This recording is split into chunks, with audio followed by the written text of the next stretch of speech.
One of these days, I'm going to review that movie.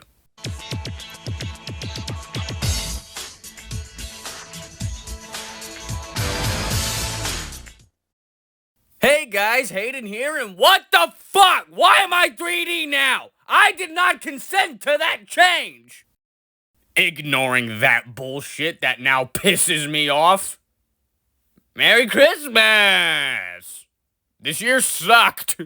I could go into that at another time, but just know this year sucked. And unfortunately, due to circumstances beyond my control, because believe it or not, folks, I actually was ready to do it this year, but unfortunately, due to said circumstances, I was not able to get a head start. So, unfortunately, I must put off the review yet again. Then again, it could be worse. It could be Toy Story 3, which I actually got through recording before scrapping it. Or it could be like my original Dolphin Tale review, which Warner Brothers fucking made me re-upload 13 goddamn times! And then I ended up having to delete it because I didn't know that the goddamn, all the trimming I had to do kinda fucked up the audio. So, fuck you, Warner Brothers. I'm glad Netflix bought your asses. So instead, I'm reviewing Merry Christmas, Drake and Josh. Yay. Wait, what the fuck? Oh, hello. How did you get in my house? I just walked through the door. Well, what do you want? I came to help review the movie. I don't do collab, especially with Train. Listen, I want to see if the movie still holds up. Oh, fuck me. So the movie begins with, honestly, one of the best Christmas songs I've ever heard. Now, before we continue, I know the continuity in this movie is very iffy, but if you actually watch the movie, it does make sense that this takes place after Really Big Shrimp, because now the premiere is in a mall. Okay? Okay, here's my first question. We know this is supposed to take place sometime after Really Big Shrimp, right?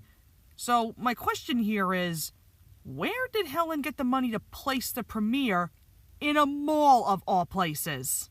Probably an insurance payout after the fire is my guess. Well, I want to know how much she got then. So Helen comes in late, and already she's picking on Josh and giving him shit. I thought I get to be Santa. You too skinny. No, chunky Josh?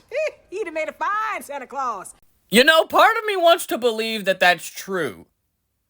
Like, in universe, had Josh not lost the weight, I think she actually would have made him Santa. So Drake is Santa Claus. Do you have an older sister? Rate her on a scale from 1 to 10. Drake, nah, man. That's not what Santa does. And it gets worse! Drake! Stop!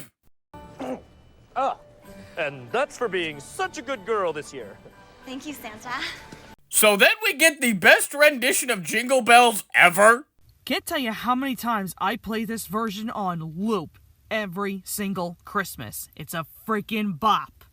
So we see some hoodlums crashing the party that they're having, and Josh calls the cops. But for whatever reason, the cops decide to arrest Josh.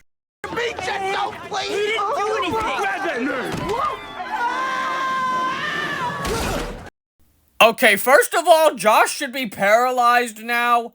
And secondly, Josh was nowhere near a ledge.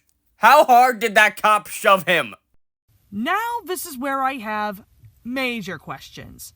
First off, why is Josh getting arrested when he's literally pointing at the hoodlums right there?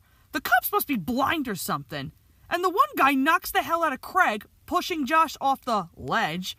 And also, you can see the cops chasing after other innocent people, handcuffing them. What did they do wrong? Well, to be fair, as far as the cops know, there's a disturbance on the roof of the premiere, not anything about hoodlums crashing a party. But even still, they're just arresting people just because they can at this point. So the cops manage to catch Josh after once again having an injury that should leave him fucking paralyzed.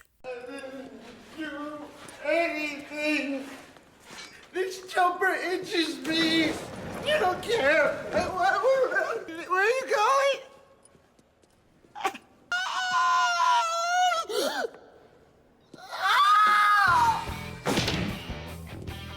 Ladies and gentlemen, I present to you the best character that is a convict ever. Aw, rest in peace, Kimbo. So after the best fake out ever, Josh calls Drake asking if Drake got Josh a lawyer instead of, oh, I don't know, calling your parents. Or, gee, here's an idea. Call fucking Mindy. You know, your girlfriend you saw how many hours ago?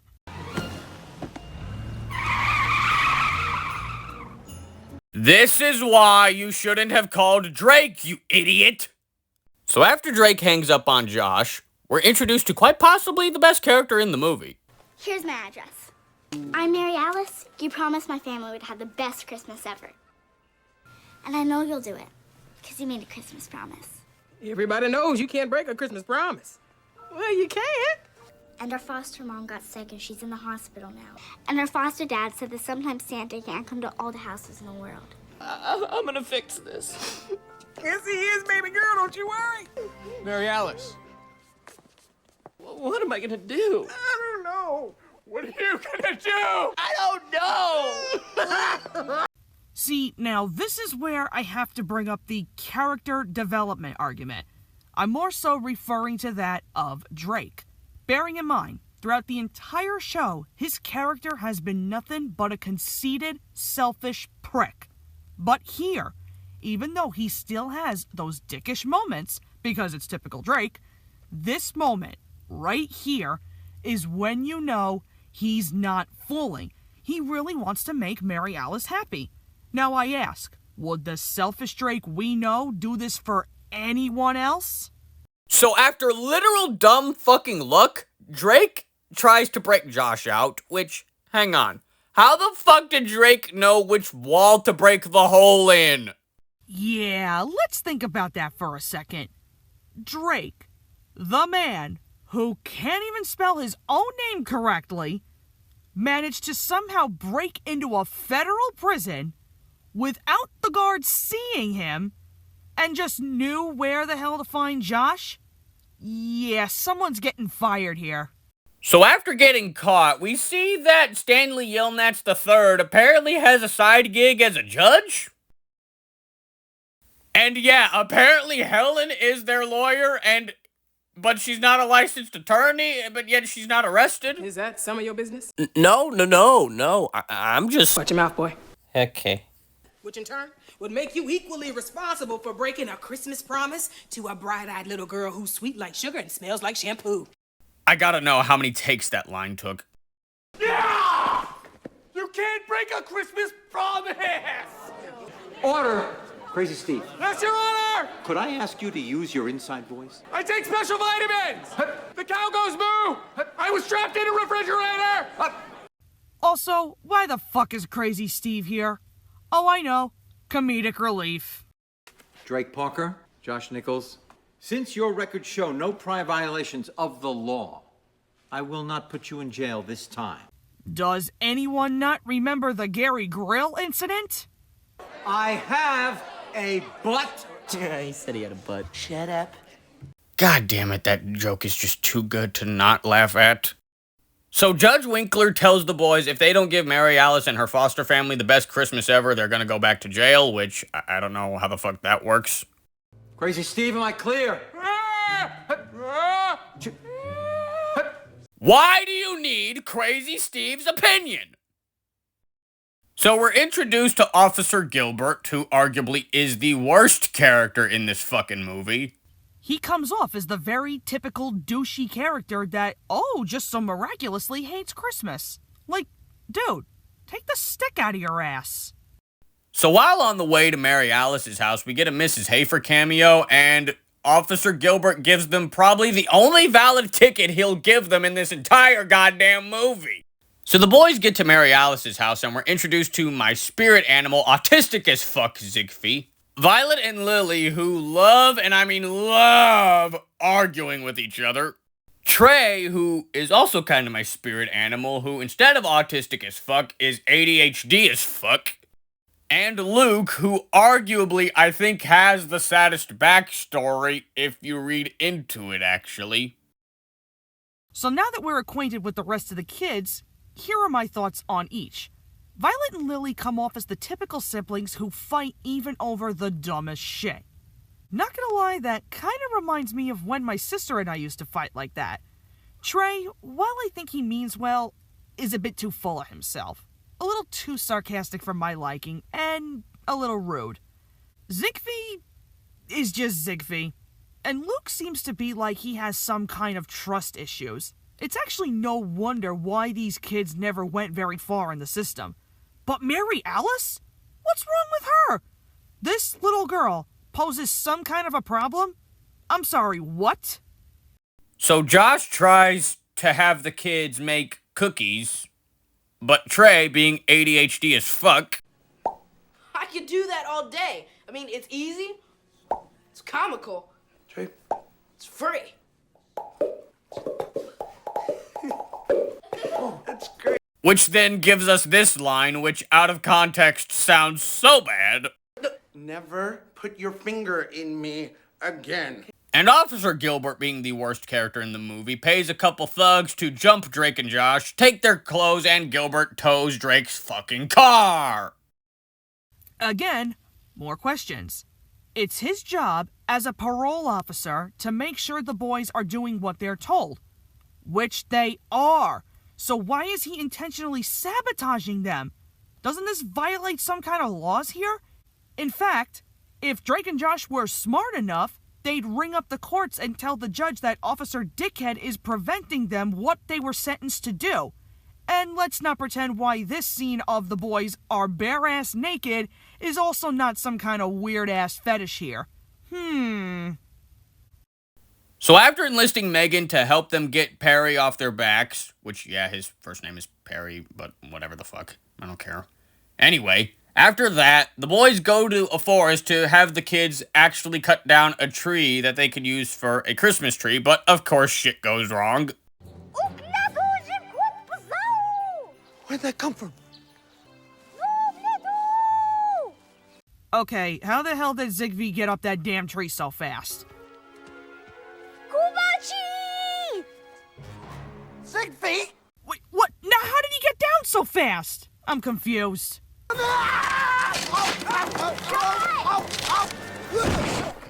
This man should have prolonged spine damage by this point. Oh yeah, and some rib damage. Violet! Guys, be careful! And then we get this scene, which I can't play in full as much as I want to! Can you guys not pound on each other for 5 minutes? Why won't he open the door? Josh, just drive. Your toot. Did he just say your toot? So Megan, being Megan, decides, yeah, she's not gonna help the boys anymore.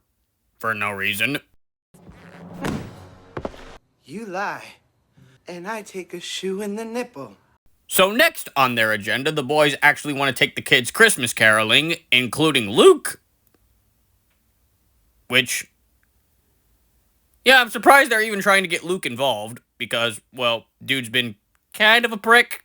And after realizing they absolutely suck at caroling, they do this.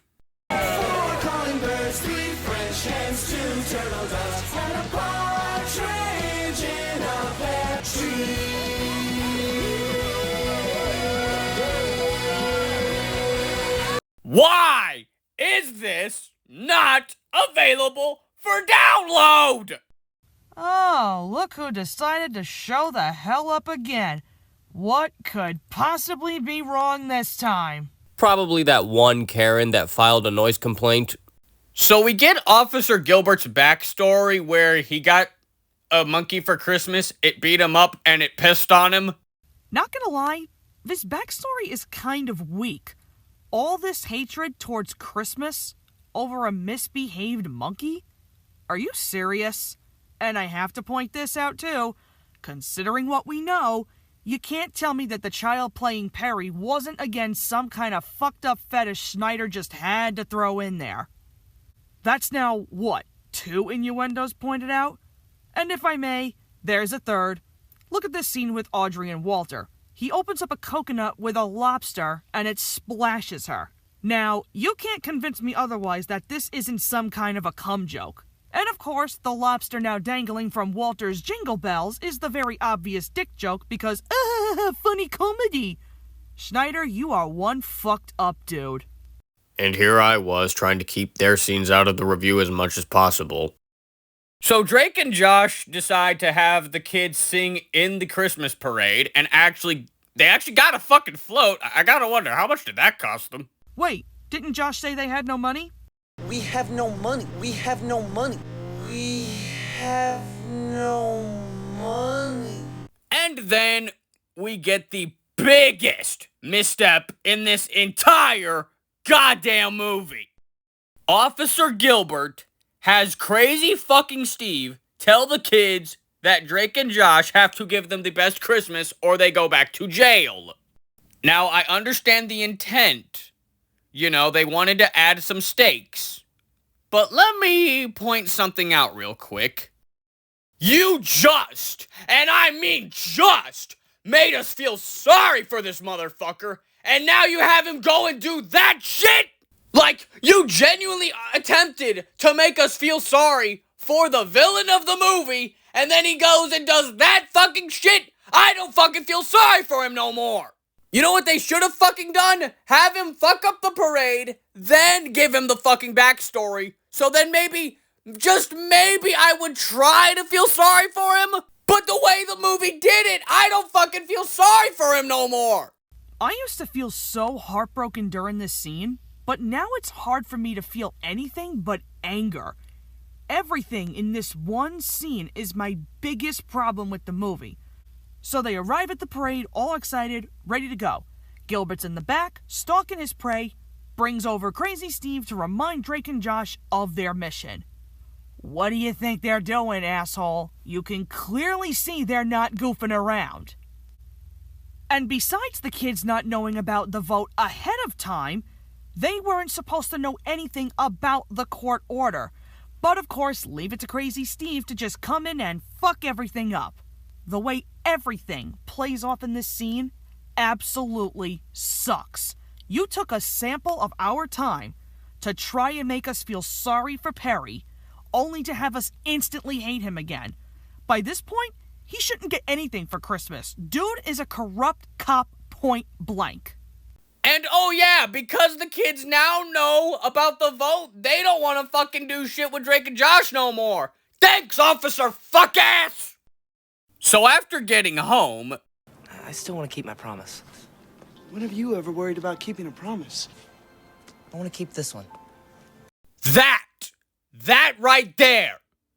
Drake knows they're fucked. He knows the odds of them going to jail have just increased 100%, but he's still gonna fucking try? Okay, to the movie's credit, I will applaud them for doing this with Drake's character. Normally, he'd be the one to just throw in the towel, leaving Josh to be the brains.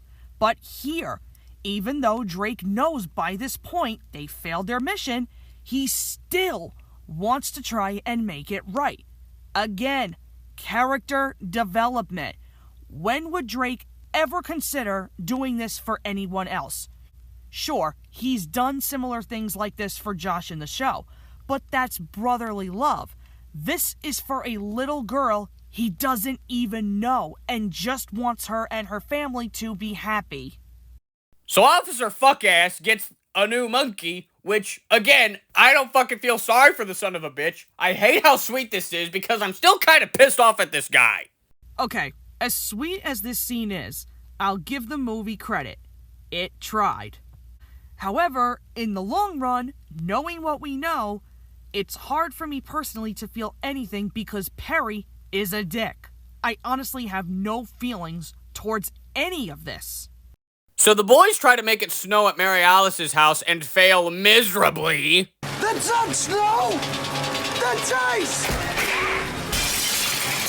Come on! Correct me if I'm wrong here, but why is the ice still coming out in cubes?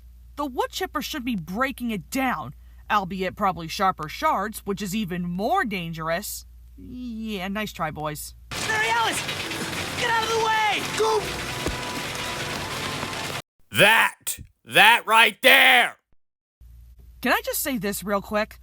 I'm Mary Alice, and I see this huge-ass machine spitting ice chunks at me. My first instinct is to stand out in the middle of the street with ice blaring at me. Chica, get the fuck out of the way! And to add to that, none of her foster siblings, let alone Luke, runs out to help her? Nah, they're too busy cowering in the house, which is now completely shot up. Oh, and I almost forgot. Isn't it a bit too convenient that Drake and Josh got instantly knocked out by the wood chipper? It's not even moving that fast. It would not knock them out that quickly. So after waking up at home, Officer Gilbert decides to fuck with the boys and tells them, oh yeah, I'm taking you to jail, but surprise, no I'm not. Okay, fair due. I like the way the living room is decked out, but I'm stumped on something. Depending on what time it is for them currently, you mean to tell me that all of this was just miraculously done overnight? Going back to the chipper, how long did that thing take to turn off? Obviously, Mary Alice and her family had to have done some kind of cleanup. The foster parents are now aware, as they are shown here in the background. The twins explained that they went out and got a tree, which didn't take no few minutes. Baking cookies and a gingerbread house takes more than a few hours. And all of this was somehow done before Drake and Josh were woken up? And the whole time, me and Lily didn't pound on each other even once. Nope. Bullshit! Yeah, I'm gonna have to call bullshit because all you two have done throughout this entire goddamn movie was bicker and argue with each other. So the kids did indeed confirm that they had the best Christmas ever, and then Bludge comes back. Okay, then. Again, pointing these little things out. How is Bludge out of jail by this point? I know it was stated that when Josh became his cellmate, he only had 2 more weeks. But that would depend when in December Josh got arrested and added up from there. And, bearing in mind, Bludge did technically help Josh break out of his cell. Wouldn't that be considered aiding and abetting? So, he should not be out by that logic. It all just seems a little too convenient. And the real Santa wanted me to bring you guys these. Here we go. Now, are they really trying to pull this whole thing that there is some kind of a Santa in this universe? I know, little kids. But again, it's just not adding up. I mean, look at the gifts. They look too damn generic, if you know what I mean. I think they're trying to imply that there's no Santa in this universe because if you recall, Mary Alice did tell Drake that her foster dad said that sometimes Santa can't come to all the houses in the world. Which directly implies that the foster dad would not have been able to buy them Christmas gifts. Which, that could explain why Bludge's gifts to the kids look generic. But then that begs the question, how does Bludge know to give Megan a Smith Royal oboe? Another good point. First off, that oboe should have broke when Bludge came down the chimney. He just grabbed it straight from the chimney without a scratch. There it is. I have a present for you. What's that?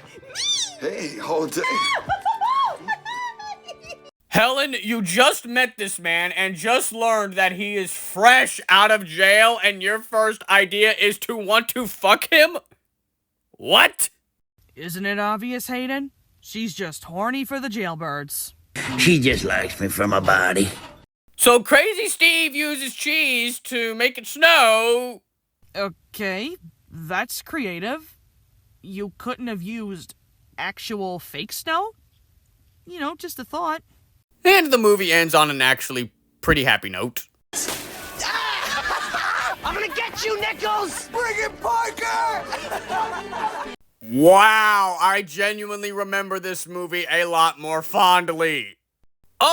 Do not get me wrong. I do like the movie, but used to it'd be about a 9 or a 10. Now it's about a 7 or an 8. The biggest missteps involve some of the wasted potential in this goddamn movie, particularly with the kids and Officer Gilbert. Again, I feel like if Officer Gilbert's backstory came after the parade scene, then maybe, just maybe, I'd feel sorry for him. But again, the fact that the parade scene came after, I don't feel sorry for him. And as for the kids, I'm sorry, they're very one-dimensional, and not in a good way. Because again, you look at it and, oh, you got the moody one, the twins who argue, the black kid who's ADHD, the quote-unquote foreign kid, and the sweetheart who genuinely wouldn't hurt a fly. Like, come on, give the kids some fucking personality. Also, as mentioned earlier, Officer Gilbert's story about the monkey is just fucking stupid. What I would have done, because taking into account tonally this is different than the show, what they should have done was have Officer Gilbert's mom reveal he had a relative who died on Christmas. She has the last gift that relative ever gave, but she never got to give it to him. And she's held on to it ever since. So Drake and Josh give him that gift. Because, again, honestly, the monkey thing is just stupid. If this was the show, 100%. But this is not the show! Beyond those things, everything else I have to say is more nitpicky, but that's whatever. Like I said, I still like the movie, but it's definitely not as good as I remember. Merry Christmas, Drake and Josh is really not as good as I remembered it. As a kid, I couldn't wait for this movie to come on every single Christmas. Looking at it now, as an adult, man, is this movie flawed. There's so many things here that don't add up, and it makes the pacing feel a little messy at times. I can applaud the movie for certain positives, though, like Drake's character. I love what they did with him. Yes, you still see him have those dickish moments here and there, but you can just tell how much he wants to make Mary Alice happy. He's stepping out of his comfort zone with shit he wouldn't even think twice of doing on a normal Christmas. The music in certain areas is also very well done. I think Drake's version of Jingle Bells still tops everything for me. And I like that there are still some instances of noticeable comedy that you would in fact catch in the show. But my biggest amount of praise goes to Mary Alice. She is so freaking sweet. Little girl has such an innocent heart. Who wouldn't want to make her happy? If this were an actual child in the system, that little girl would be my child. With all of those positives in mind, the bad unfortunately outweighs the good.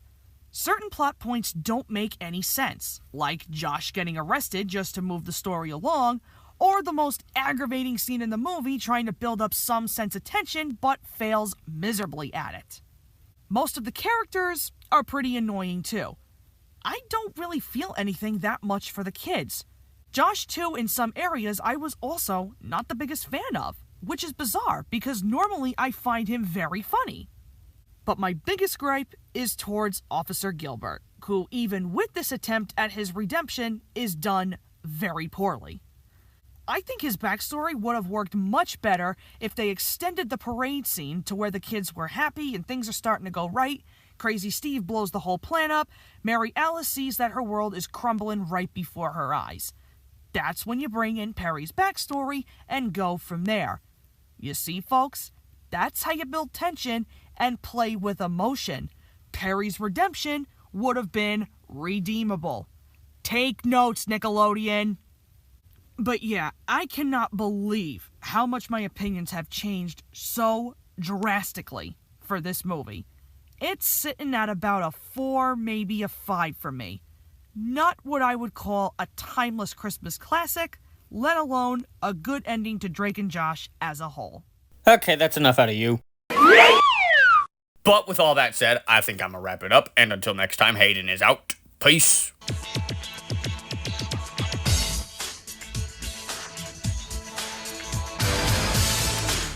I want someone what that last girl was getting. Oh, God. Oh, God. I'm stuck.